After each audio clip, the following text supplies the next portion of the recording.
Hello and welcome to Highway to Hoover, a production of SEC Extra over at D1Baseball.com. I'm your host, Joe Healy, joined as always by my good friend and co-host, Mark Etheridge.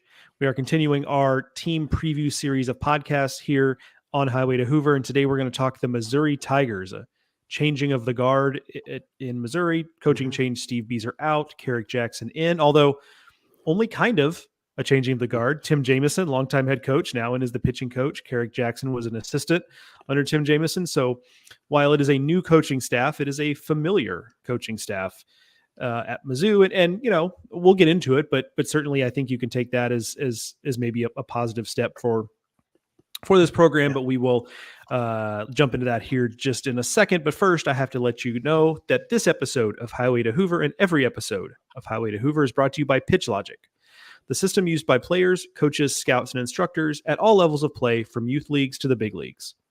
The easy-to-use and affordable technology makes the platform accessible to every player at every level. All the metrics and features used at the highest level. See pitchlogic.com for more information. All right, Mark, as I mentioned, kind of a changing of the guard at Mizzou after last year finishing 30-24 overall and 10-20 in the SEC. And, you know, it should be said that record doesn't really necessarily reflect how the season went, because right. you look at that league record and I think you kind of assume that, okay, you know, it was, you know, the season was a struggle from start to finish. That's not really true. Yeah. I mean, they got off to a pretty hot start. I mean, the sweep of Tennessee, I think, is something that most people will remember early in the season. But then the injuries started to pile up, and frankly, just like there was some regression to the mean going on. So a couple of things kind of conspired to put Mizzou behind the eight ball, and they finished fairly slow. And so it is what it is. So, you know, Steve Beazer out after 7 seasons, I believe, and definitely some positive steps there. I mean, they were more competitive year to year in the SEC. Yeah. Under Beazer year to year than they were when they first came into the SEC. So you can either look at that as Beazer took positive steps, or the program just kind of got better acclimated and got its legs under it as an SEC program. You know, so I think you can look at it either way here. If you're looking for just reasons for optimism right up from the jump, is that the fact that Tim Jamieson would come back to do this. I mean, even though there was some struggle when he was the head coach at Mizzou when they first got into the SEC, no one has ever, accused him of having lost his touch as a pitching coach. Right. And you can look at some of the stuff he did. You know, he was a pitching coach at Southern Illinois for a couple of years, and then last year was at Memphis with Kerrick Jackson, and especially in the development of Dalton Fowler, a pitcher from Memphis who went from basically being not a guy to being the American Athletic Conference Pitcher of the Year over year. I think you can take some things from that if you're a Mizzou fan looking for reasons for optimism. And in the big picture, I think that the baseball alumni felt a little disconnected from the program in recent years, and getting Coach J, as they call him, back in the mix, I think can kind of help thaw that a little bit. And finally, with this group, you look at the teams when Kerrick Jackson was on the staff under Tim Jamieson, a lot of the players that, you know, helped Mizzou to that Big 12 auto bid in 2012 and, you know, kind of made an impact early on on those SEC teams. And then even some of the first couple of Beazer led teams for Mizzou, a lot of those players were guys who were recruited by the staff that included Kerrick Jackson. Right. So, and he's won where he won at Southern. Memphis was better last year. So there's also that kind of track record, albeit a fairly small sample size. So this is a team of mystery. There's a lot of new faces. It's hard to kind of figure out exactly what to think about this roster. You know, I went to the Fall World Series at Mizzou, and I still came away kind of not being sure of a lot of things. And there are some things I feel fairly confident in, but Mark, I will toss it to you and just your impressions about this new era and this first Mizzou team of the Jackson era. Yeah.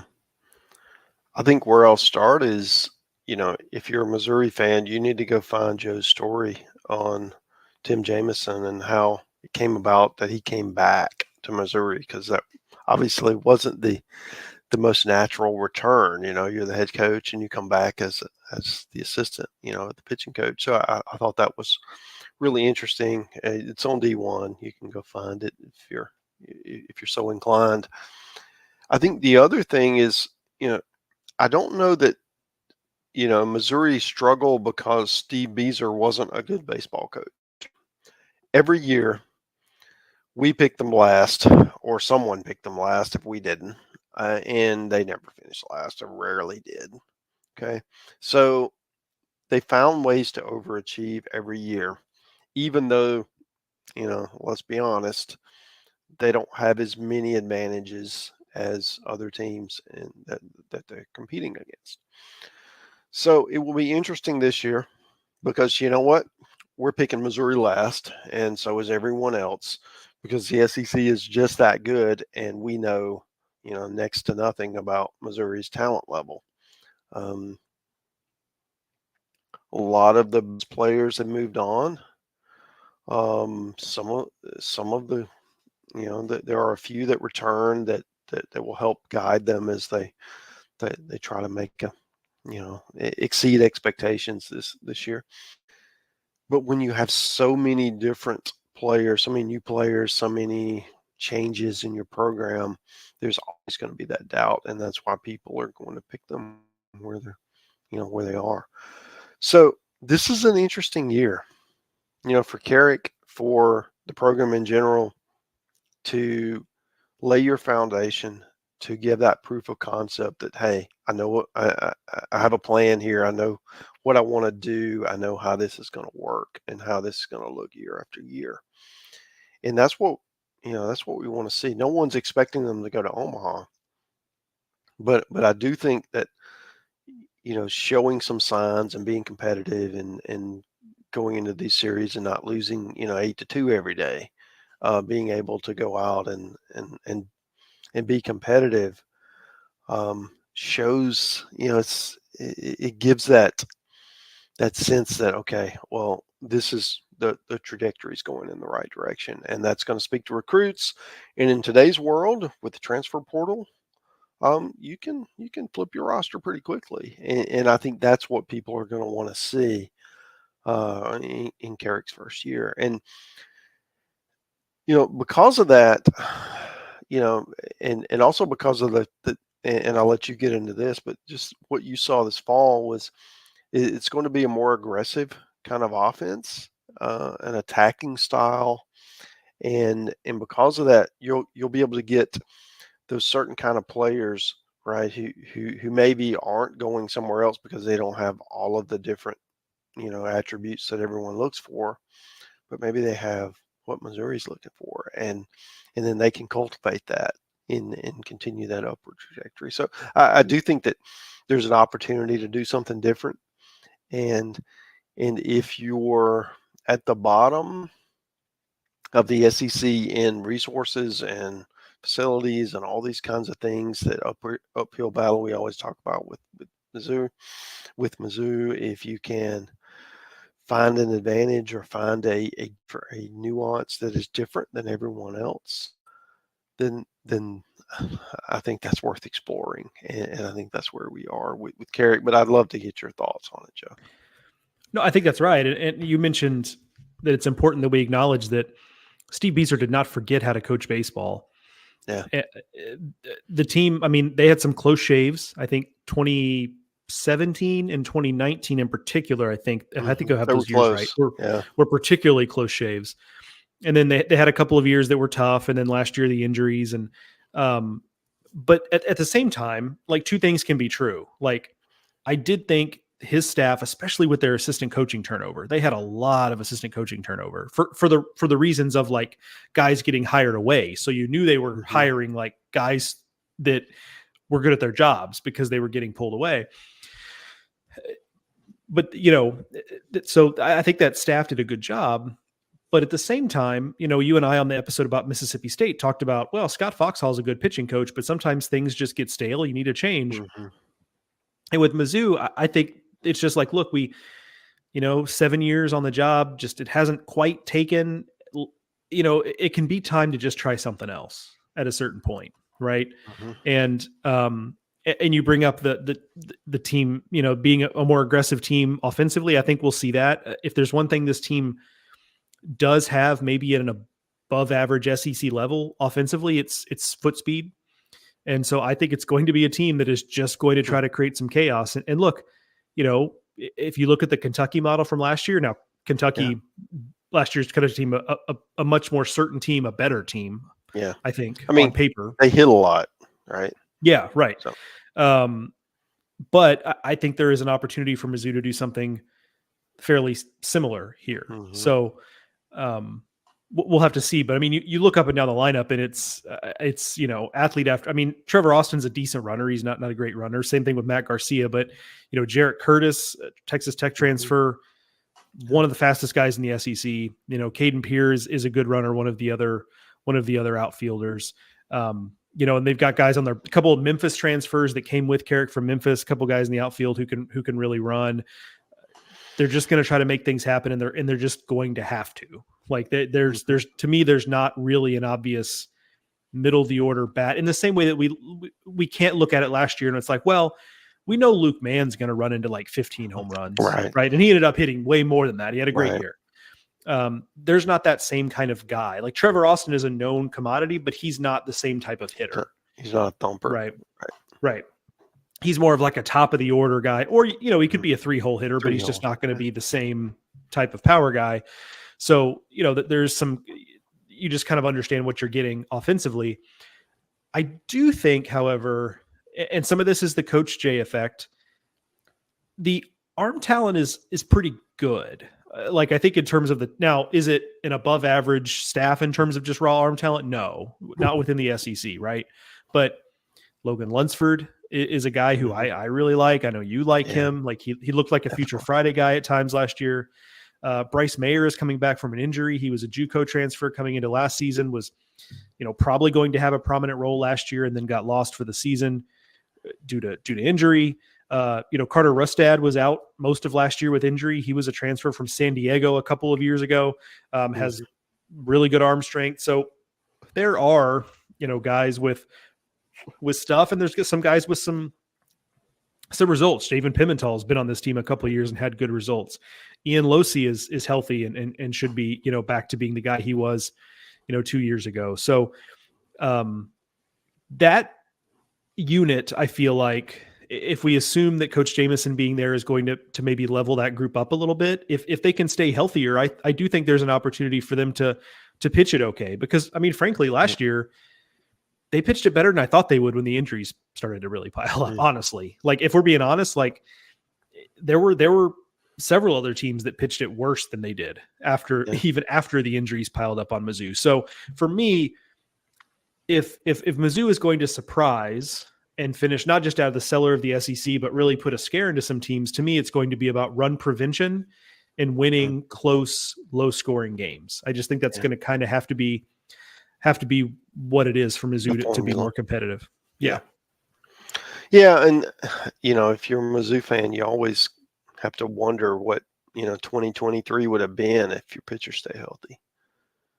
Because, you sweep Tennessee when everybody's there, and then most everyone's there. And go ahead.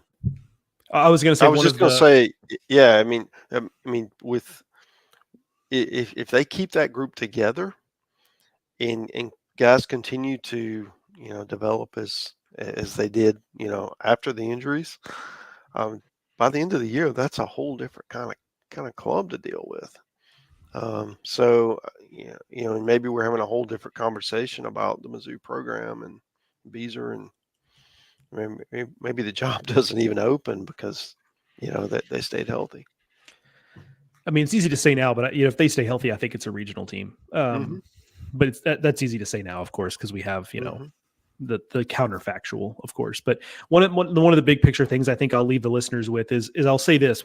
I saw Missouri in the fall, and more so than anything I saw on the field, I think the thing that left me feeling most optimistic about Mizzou in the future was that Kerrick talked a lot about changing the mentality of the program. And I think Beezer did a pretty good job of this at times, of being like, yes, we have things working against us, but like we can't control that. Let's just kind of keep grinding. I think Kerrick is kind of taking that to another level now where he told me, and it's in the Mizzou Fall report, how he said, look, by virtue of being here, you are one of the top, several hundred players in college baseball because you're playing in the SEC. Mm-hmm. And so if you're going to sit here and tell me that, oh, we can't win because of talent, we can't win because of this, so that's you telling me that you don't think you're talented enough. But by you being here, like, you need to believe you're talented enough because you're in this league. So, and if you can change the mindset to where these guys kind of believe that, hey, we belong here, I think that's powerful. Now you have to actually have the talent. You have to play as a team. There's a lot of boxes you have to check, but it does kind of start with like, hey, do you think you can play in this league or not? Right. And if you do, then great. Then let's act like it, And I think that mentality change, I think, is a powerful thing. So, we'll have to see. That might not be a 2024 thing, like that's kind of more down the road. And I think for the 2024 season, if you're a Mizzou fan, what you're really looking for is, there's a lot of new faces here. There's a lot of young players on this roster. Who do we find along the way that's going to be a part of the first Jackson era Mizzou team to really challenge for the postseason? Which freshmen stand out, which young transfers, because Mizzou's done a lot of in recent years, like grad transfer type guys. This group of transfers is quite a bit younger by and large. So how many of those guys who were in their first or second or third years can really pop and then be guys who in 2025 and beyond end up being the key pieces? So if you're a Mizzou fan, like, that's as much as, I don't want to discount the idea that they surprise, because that's within the realm of possibility. There are always teams like that surprised. But if nothing else, this season is about identifying pieces who are going to be cornerstones moving forward. Yeah, absolutely. And that's a good point. I do think one other point that we haven't mentioned is, we referred to earlier, who's going to be that thumper in the middle of the order. And that's the obvious missing piece. What if it's Danny Corona, right? I mean, this was a guy who That's a great call. It's a great call. 13 home runs at Wake last year.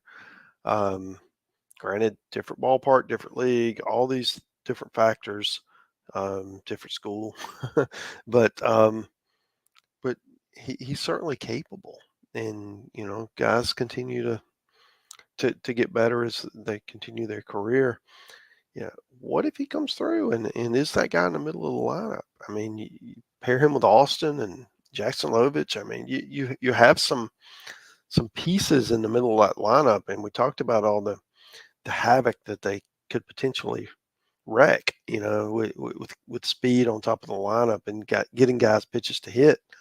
That could be the key piece that keeps them going, because you have a feeling they're going to be able to piece together and play small ball and do things like that. But if you can get that 3-run homer to go with that, and then you can score in multiple ways, and it just changes your club completely. And I think for me, that's one of the things I'm going to be looking for is, who's going to be that, that Luke Mann replacement, right? Maybe it's not one guy, maybe it's a couple, 2-3 guys, but where's that run production going to come from? Because they're going to need it, right, to be able to stack up in this league. Yeah, I mean, it's a great point. It's a good call to mention Danny Corona, because he's a guy that, Kerrick has made no bones about the fact that if our offense is really humming along, he's going to be right in the middle of it. And Jackson Lovich too, he's got some power potential. He's kind of a long, lanky guy. If he can get those long levers working, he's got some punch. So that is that's a good call there. And ultimately, we will see. I think it's going to be a fascinating thing to watch unfold at Mizzou. I think there's going to be times when it looks rough, frankly. I also think there's going to be times where they're going to surprise a team or two, because they are athletic enough to ruin your day, basically. Yeah. And so I do think there are going to be times where it looks pretty good and they've got the opposition kind of on their heels because they just can't control the running game and they can't keep them from moving. And Mizzou's getting on base at a high rate, and it just kind of like constantly applies pressure.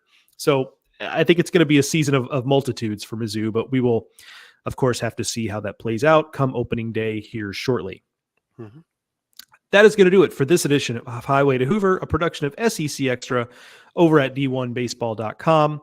If you're a Missouri fan just parachuting in for this one episode, we appreciate you listening, but we would invite you to stick around and listen to the rest of the series we have, previewing all 14, every SEC club, and then go back and listen to the previous 8 that we recorded before we dropped this Mizzou episode. But regardless, we appreciate you listening here. We appreciate Pitch Logic for sponsoring this and every episode of Highway to Hoover. And Mark, thank you for joining